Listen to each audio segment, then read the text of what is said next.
Could you tell us a little bit more about this? Because isn't the intention quite good here? Is that activists and people within the university are saying, well, for many years, the curriculum has been dominated by white males, and that this is just another way that we should strip out some of those texts to make space for other texts? Well, it's a totally absurd line of reasoning from my point of view. Great poetry does not know these kinds of very narrow national borders. Sonnets were not a British invention. They actually came from Latin and from the Italians. Petrarch wrote wonderful sonnets, and the British acquired them via Italy. Is that a reason for not studying them? And a sonnet is just a form. It's you don't have to observe it, but it's a certain number of lines with a certain discipline, which is a way of writing poetry. We have rhymes in poetry. Are we going to abolish rhymes because white people rhymed their poetry? Shakespeare wrote wonderful blank verse, iambic pentameter. Are we going to sort of ban Shakespeare because iambic pentameter came from ancient Greece and was neither British nor black? Well, how persuasive is the call to decolonize the curriculum in this way?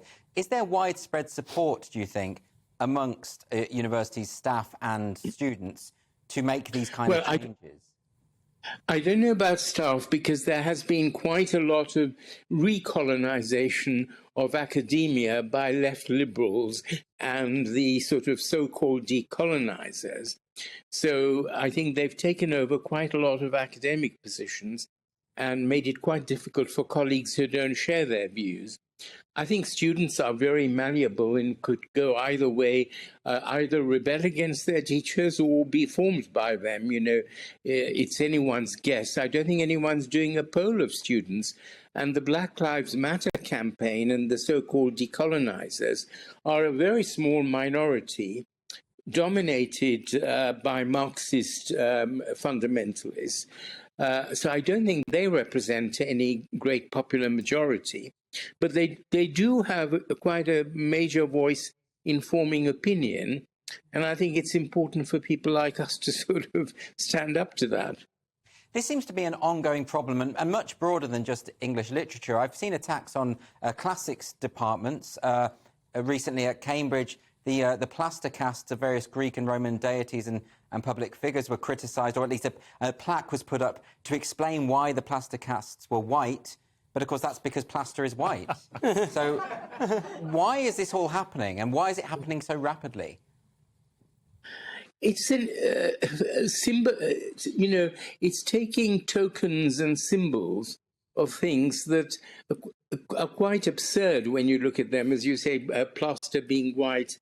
And it's sort of, well, at one level you can say it's a sign of a terrible inferiority complex among the people who take up these things, because they don't seem to be able to stand on their own merit in any situation. So all they can do is find fault with the system because they're so unsuccessful at getting anywhere.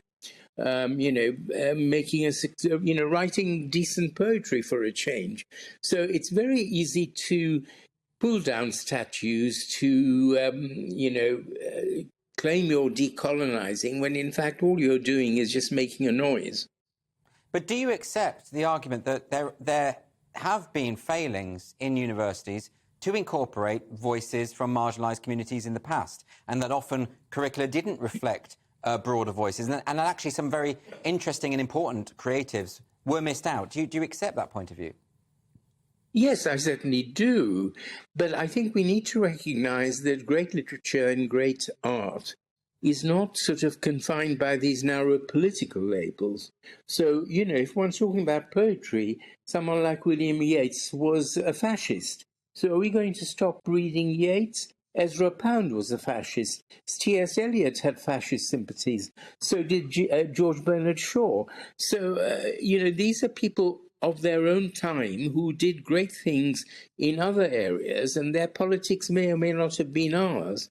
So I think it's a very narrow-minded approach to insist that our morality, our preferences, our priorities have to belong to people in the long distant past. And speaking as a historian, do you find that activists are having an effect on the way in which the discipline of history is pursued? Undoubtedly, because someone like me who looks at empire and actually sees positive legacies and doesn't just see it as a kind of, cruel raid on other people, is really being brushed aside and told that I'm a sort of lackey of imperialism. And I think this sort of judgmentalism, which was not there, say, 50 years ago when I was a young student, I think it's very much more present in universities now.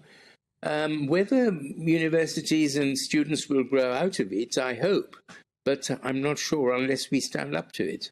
I mean, my understanding of good historical discipline as a historian is not to look at the past with a judgmental or morally judgmental eye, but to be more objective in that relation. But when you look at figures who are objectionable from the past, and there doubtless were many, is there a risk that if we look through it through this activist lens, that we actually might start revising history and claiming that things didn't happen when they did, or vice versa?